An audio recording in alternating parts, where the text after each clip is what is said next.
Hi guys, so for today's video, we are going to go over how I do my custom scripts for each spread.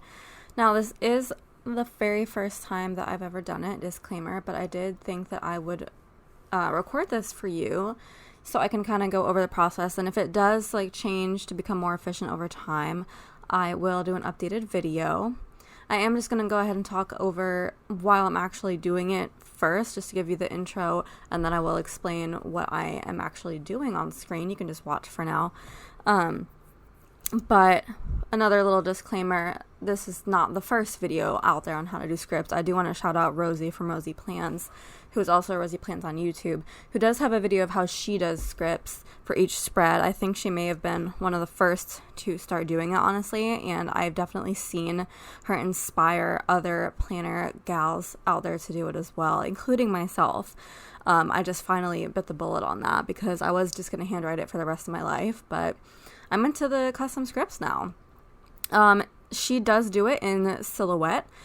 I am more of a Photoshop gal myself. Anything that I can do in Photoshop instead of Silhouette, I will do in Photoshop. I just think I'm personally more comfortable with it. I think it can do a lot more, and I'm just more, I guess, well-versed in it and all of the features that it has. So I feel like I can achieve what I want, easier and faster in Photoshop rather than trying to, figure out the Silhouette way to do it. If you are more of a Silhouette Studio person, please go check out her video. The way she does it and describes it is so, easy to follow along. And it does definitely seem like a very fast and efficient process on how to do it. And she also explains how to guesstimate the size of your scripts and everything, so you don't have to size out everything perfectly like I'm doing. So if you want the quick and easy version, I would definitely recommend checking out her video if it is still up at the time of me recording this and you watching it. But if you do want the extra version in Photoshop primarily, that is what this video is, so keep watching in that case.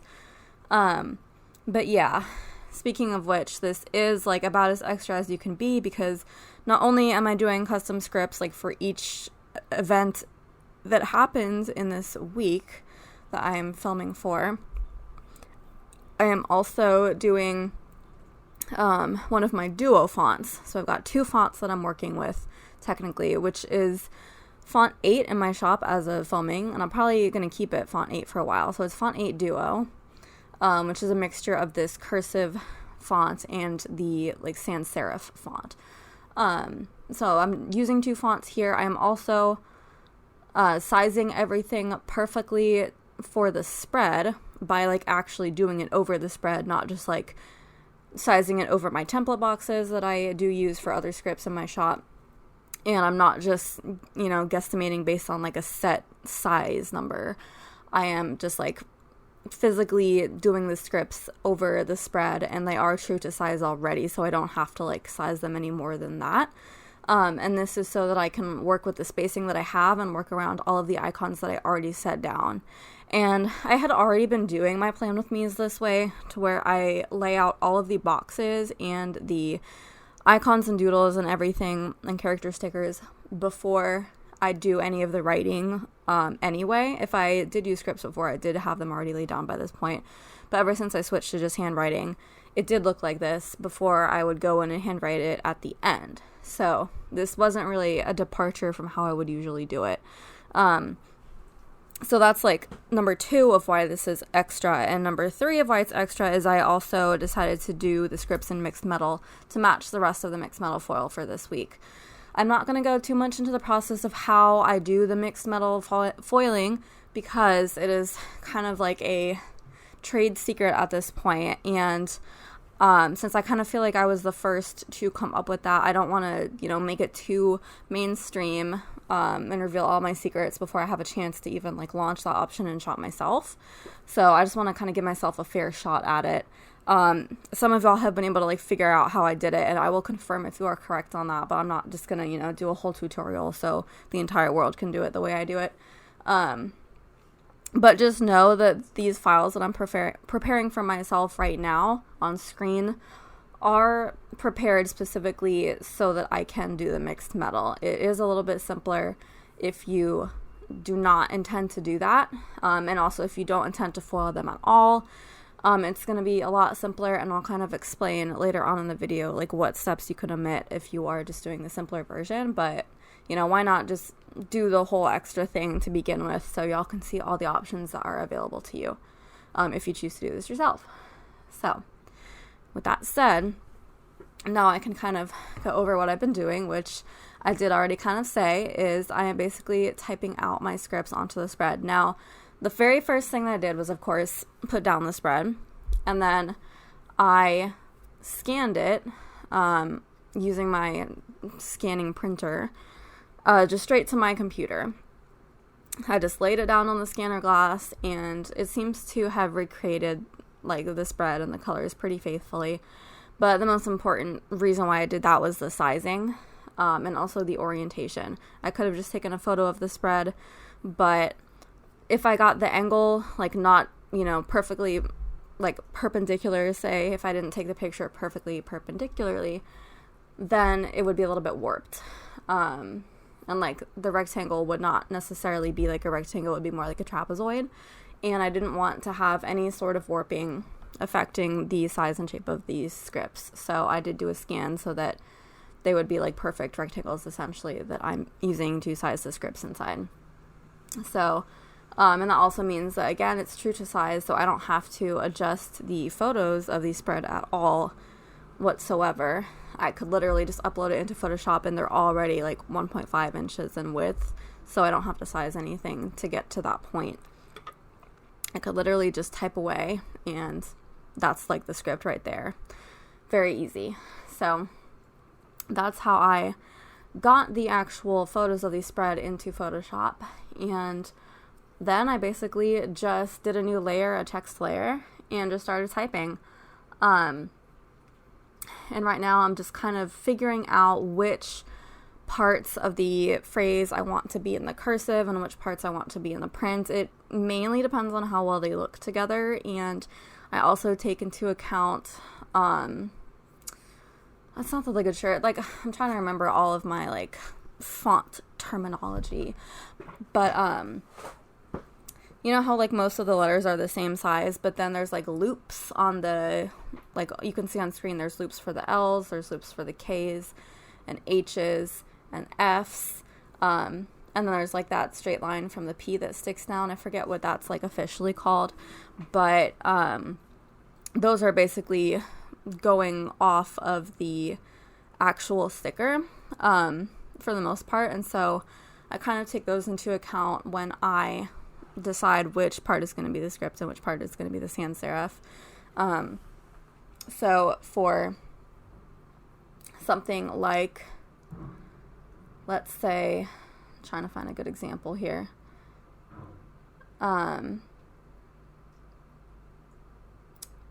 If there is an example where, like for pancakes, which, you know, should have been one word, but it just didn't fit like that, so I did a few words, like on, like split up as if it were two words. But, like for pancakes, see how that, that K loop goes a little bit higher. So, I wanted to make sure that the sans serif part of the word would fit on top of it nicely, better than, say, well, I guess pancakes would work like the opposite way too, because if the P was in cursive, then the P would stick down, but then you could easily fit cakes underneath that, like kind of tucked in right next to the lower line on the P. But there are some examples where it would just be weird, like if I wanted to do pancakes, but instead it was like pancapes. Instead of the K, you would have a P there, and that P would be sticking down. So then it would essentially be like a 3-line script instead of a 2-line script, and that wouldn't work. So instead of that, I would probably do the pan part in cursive, and then the cape part would be in script or in sans serif underneath it, like I was saying originally. So that was like a very convoluted way to explain that, but I'm just trying to get everything to fit in the box that I am provided with, in a way that the script can be as large as it possibly can, but it's still like completely contained within the writable area for the most part. You can see how laundry does have that loop on the bottom of the Y, and it has the loops on the top of the L and the D, but I did manage to like squeeze it all into that like quarter box size, because I was provided with that much space. And then same with ants, like the T goes higher and the Z goes lower, but it's in a movie marquee, so it's fine. But now that I have a little thing to work with, and I have 2 lines, I have take and then a walk, this was very tricky because it's a little thing, and so you can't really do 2 lines when one of them has like loops that go higher or lower. So I did have to shrink the take part a lot smaller than I would have liked to make it all fit, but that's just, that's the sacrifices that we have to make. But I was trying to avoid that for the majority of the scripts if I could do that. Because especially with this particular cursive font that I'm using, I know that if you go too small, it will be too thin and it will not print properly, and it definitely won't foil properly if the lines are too thin. So I did want to take that line weight into account. And I do have ways that I can like thicken it up if I want to, but I prefer not to do that because you can kind of tell it, or at least I can tell the difference.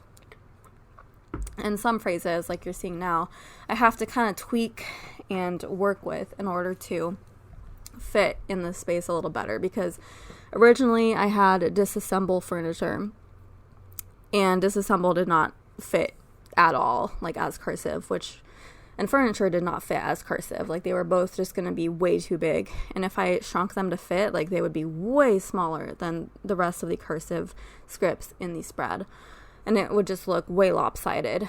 So I had to find a different way to phrase it. So I just basically parse it out into take apart furniture, which I think looks a lot better than it would have if I had tried to just squeeze disassemble in there and make it fit. So that's just another thing I'm thinking of, which I feel like it's helpful to be a previous English major, because I'm just like able to rephrase things more easily without thinking too hard about it. So that is another thing that I'm taking into account. And then I guess the next thing would be just the placement of the sans serif part, whether I want it to be above, below, like to the left of a part that's sticking up, or to the right, or in between parts that are sticking up, as you will see at some point later in the spread. I am going to fast forward through a lot of this once I'm kind of done with the explanation, so I'm just going to take a peek now at the finished spread and see if there are later examples. For instance, later you're going to see me do Starbucks iced coffee, or maybe you won't see me actually do it. I did cut it off at a certain point, but you'll see it in the end version where I did Starbucks iced coffee. I did coffee as the cursive part, and then Starbucks was to the left of the F loops, and then iced was to the right of the F loops. So just whatever way I think everything is going to fit together nicely and not be too crazy. But there are situations where, again, I had to make exceptions that I didn't love, but they just like had to be made. Let me see if there's one that's in between. Yeah, anxiety attack, which is just below the Starbucks iced coffee. That is one where I put the word anxiety in between the sticking up part of the T and the loop of the K. So, yeah, it does look a little bit crammed in there because the word anxiety is pretty long, but it's pretty fun when it looks natural, which honestly, I have yet to find a place where it looks natural. I did design font sheets, and that design is also kind of crammed in there. And then I did the same thing later. Yeah, they look a little bit crammed, but I didn't want to make it too small because that sans serif is already very small, so I didn't want to go much smaller than that. And then there was one instance also on Thursday where the other 2 examples were that I wanted to do listings in like the tiniest space possible, and the whole word listings in cursive was just not going to work, because if it's just one word, I was just doing cursive, and it was not going to work at all. And so then like my next thing would have been list products. There was like no other way that I could think to like word that other than listings or list products or list items. Like that's all I got. So I essentially had to do list products, and then the products was the sans serif part, and it's so freaking small. And the word list is also very small because, again, I did not have a ton of space to work with. It was basically the size of a little thing. So they're both shrunk like way smaller than I would like, but had to do it. And then also I had a little thing size to do call G, and the call is on, like, would be the top line, and then G would be the bottom line. But I just couldn't do it in a little thing. It just wasn't going to work. So I did put the G, like, sans serif right next to the cursive call, which it should have been on 2 separate lines like everything else is in the spread, but had to do it on 1 line just because it was a little thing. So yeah, it looks a little weird, but I mean, ultimately, since the whole spread is with the exact same, like, fonts, I think it's fine. Like, it's okay. But there are also a lot of situations where I had to separate one word into, like, 2 lines. So I think pancakes on Monday is an example of that. Let's see. I managed to fit Popeyes on 1 line, which I'm pretty proud of. I also made sure to put the icons down when I was, like, actually doing the spread. I put them down, like, as far to the left or right on the label as possible, knowing that I would be trying to cram some scripts in there, and I was trying to make it easier on myself. And it did work very well for the most part. And let's see what else is 2 lines when it should be just 1 word. I also managed to fit bike workout on 1, which was great. Migraine was another one that I split up into 2. On Sunday, and YouTube I also split up into 2. I did do YouTube binge twice earlier in the week that managed to fit on 2 lines, but that last one I just didn't have enough space, so I just did YouTube, which is fine. Like, you get the idea. So yeah, that is another concession that I kind of had to make for this spread, but I mean, I think migraine looks the worst out of all of them. Migraine just looks so weird, especially because of where I chose to put the MI part. I didn't really know how to split a migraine into 2 lines that would look more natural. Because just the MI, just like a little mi, do, re, mi sticking up there is just so funny. But yeah. I mean, and there were some boxes where I think everything, like, somehow fit perfectly, and it just looks gorgeous like that. Like, I couldn't have, done it better if I had planned it out. Like, I really love the sleep in, the first thing on Saturday. Like, the way I did that script, I think that's just so cute right there. And then on Thursday, where it says renew lease, like, that somehow, like, fit so beautifully into that teeny tiny space that would have looked terrible if I had written it out by hand or tried to use another sticker, which wouldn't have even fit. But just, like, that loop of the L, like, taking up that space right next to the icon, it's just, it fits so nicely. So that's very satisfying. The bike workout is also pretty satisfying. Everything else, for the most part, just seems kind of crammed in there. Oh, another one where I had to do them both on 1 line just because I was putting them in a little thing was sleep in on Friday. So normally it would have been 2 lines, but I keep not thinking about that. I think for all the other little things, I just had 1 word to work with. No, except for Monday when I did pancakes, that I was able to make, like, 2 lines fit into a little thing just because I was able to tuck in the pan right next to the cakes, the loop on the K. So that kind of worked because I was able to tuck it in. Similarly with sleep in with G right above that, I was able to kind of make it work. But that's another thing that I think I'm going to have to think of going forward is, like, if I'm doing, like, a font like this,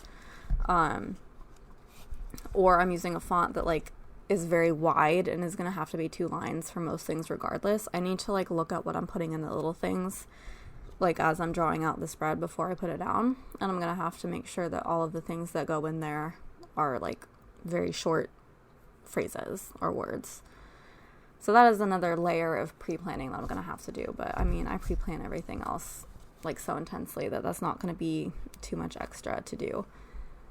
Wow, I can't believe that I've actually talked through 20 minutes of this. So, I mean, that's probably way more information that you ever needed, but I just wanted to explain my entire thought process as I was doing these scripts, because there's a lot to kind of pay attention to if you want to have like optimal results, and if you can also learn from my mistakes as I did this, it might help you on your first time doing this as well, so you don't have to, learn the hard way as I did this first time. Okay, I guess we've actually successfully made it to the next clip with me still talking. So, I did kind of stop recording after a certain point and just finish off all the scripts off camera. But again, you will see them all laid down at the end. So, next, I kind of had to figure out how to get them all, like printable, but also printable in like 3 different layers.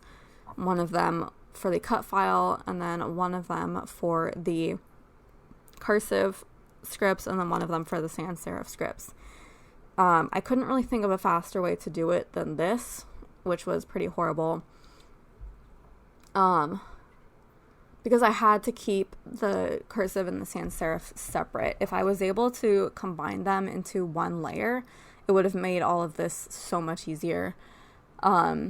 And if you know of any tricks to help me to select like a script that has 2 different layers on it and drag it somewhere like faster than this, that would be awesome. But right now I'm basically trying to select both, which is hard because when you try to select the sans serif, it's usually just going to default to selecting the cursive a lot of the time, just because they're so close to each other.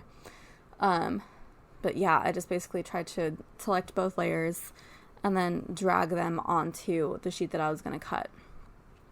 I originally tried to do it on a separate sheet, but it just didn't, like the sizing was off and I just didn't want to mess with it. So I decided to make the print and cut file like the same file that I actually made the scripts in. I just saved it as like a different file so that I would still have the original file of like how they were supposed to go on the spread to reference when I was actually putting them down in the spread. So the sheet right now is basically just one of the final printing and cutting sheets that I'm creating. So once I like dragged the scripts over to that sheet, I basically copied one or both layers, or I guess if it was just one layer, I just put the outline on that one, like the cut line. And then for the 2-layer ones that you'll see shortly, or the 3-layer ones, I made a copy of those layers and then merged those layers and then put the outline on that one. And that was like the cut outline, so I renamed it as cut, because the printed ones had to be kept separate, like I was saying, because it was going to be mixed metal for like one color for the cursive and one color for the sans serif. So it was very tricky, and it was a lot of layers to work with in the end, and it took quite a while. And once I had put down the scripts, and once I had like made the cut lines, I didn't really want to move them around after that, because it would just be too many layers to like try to find, because the layers were still kept in different folders on the sidebar, because again, I made one folder for the cursive and one folder for the sans serif. So it was very convoluted, and I'm definitely not going to do it this way for every single spread, but I just really wanted to go all out for this spread because it was my first like mixed metal spread with my own mixed metal. So yeah, for those like 2 or 3 line scripts, there were basically 3 layers that I was working with. One of the cursive, one of the sans serif, and then one of the cut file, or the cut line. So it's a lot of dragging, a lot of selecting. The way I was able to select the sans serif for the most part was just hiding the layer that had the cursive on it once I selected that. So it was a lot of hiding and revealing layers. But once I dragged them all over and had all the cut lines, I basically merged all of the layers that were the cut lines,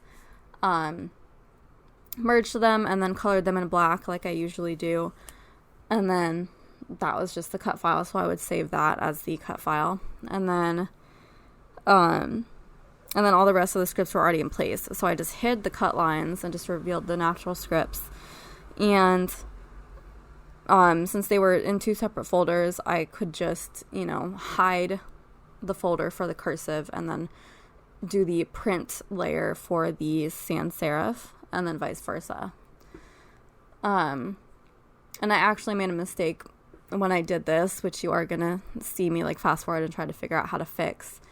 My mistake was that since all of the single line scripts, all the cursive only ones that you see right now at the bottom, since they had the outline already on like that one layer, there wasn't a copied layer. When I did the cut lines for the whole sheet, those were included in it, and I had colored those black, so I did not have like the original scripts like available to print. And when I tried to undo to get them back, your undo only goes like back to a certain point, and you can't undo any further. So I was not able to do it that way. So essentially, thankfully there weren't that many of those. But what I did was I took the cut lines, put it onto a different file just for safekeeping. And then I went to the first file that I had saved, which was the entire spread with the scripts still over it in their proper places. I grabbed the scripts that I wanted from that spread, or from that file, and dragged it over to this file. Brought the cut lines back and layered them over all the other scripts that were in place, so I knew where they would go. And I knew where the cut lines actually were, so I could line up the original scripts within those cut lines, and I wouldn't have to alter the cut lines at all. So thankfully, like, that's why you save in 2 files, just in case, you make a mistake at some point. It's handy to have those 2 files. So I was kind of able to save my progress on that and didn't have to start over with those like 8 or so scripts. So that was nice. But yeah, I think I'm going to go ahead and fast forward through the rest of this. I may just kind of explain like the rest of this very briefly, because this is more of like a script designing or script writing video rather than an actual sticker creation video, which there are plenty of videos like that on the internet, especially from our fellow planner people.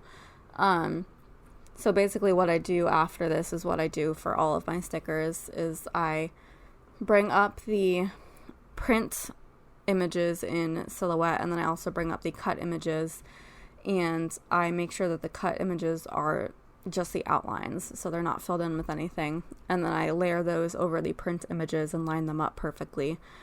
I don't make any offsets in Silhouette Studio as like the cut lines. I always do the cut lines in Photoshop too, so I can edit them as needed.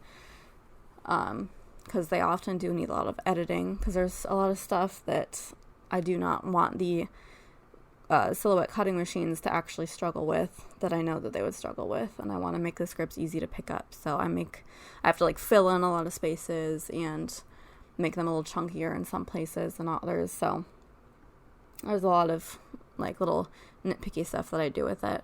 So I do that in Photoshop still. So I kind of have to layer them and line them up in Silhouette Studio before I actually print and cut those files. So yeah, you'll see me go ahead and do that later, as get everything ready in Silhouette. And then I didn't record this part, all the off-computer stuff, but I then went ahead and printed and cut it and foiled it using my special mixed metal method. And then if you want to see me actually putting down the scripts, obviously that is part of the plan with me. This should already be up by now, so you can see me doing that if you want to skip to that video. But I am just going to go over what the stickers look like once everything is all laid down. I'm just going to like put a clip at the end of this video so you can see the final effect.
And here is the final spread showcasing all of these gorgeous scripts. I really love how this turned out. I think it was definitely a good choice for both this font and these colors. And I hope this video was really informative to you in designing your own spread-specific scripts. Please let me know if you end up trying out this method and how it works out for you. And of course, tag me on Instagram so I can see your spreads. Thank you so much for watching this video. If you want to like, comment, subscribe, and share, that would be amazing. And I will see you in my next video. Ciao, ciao.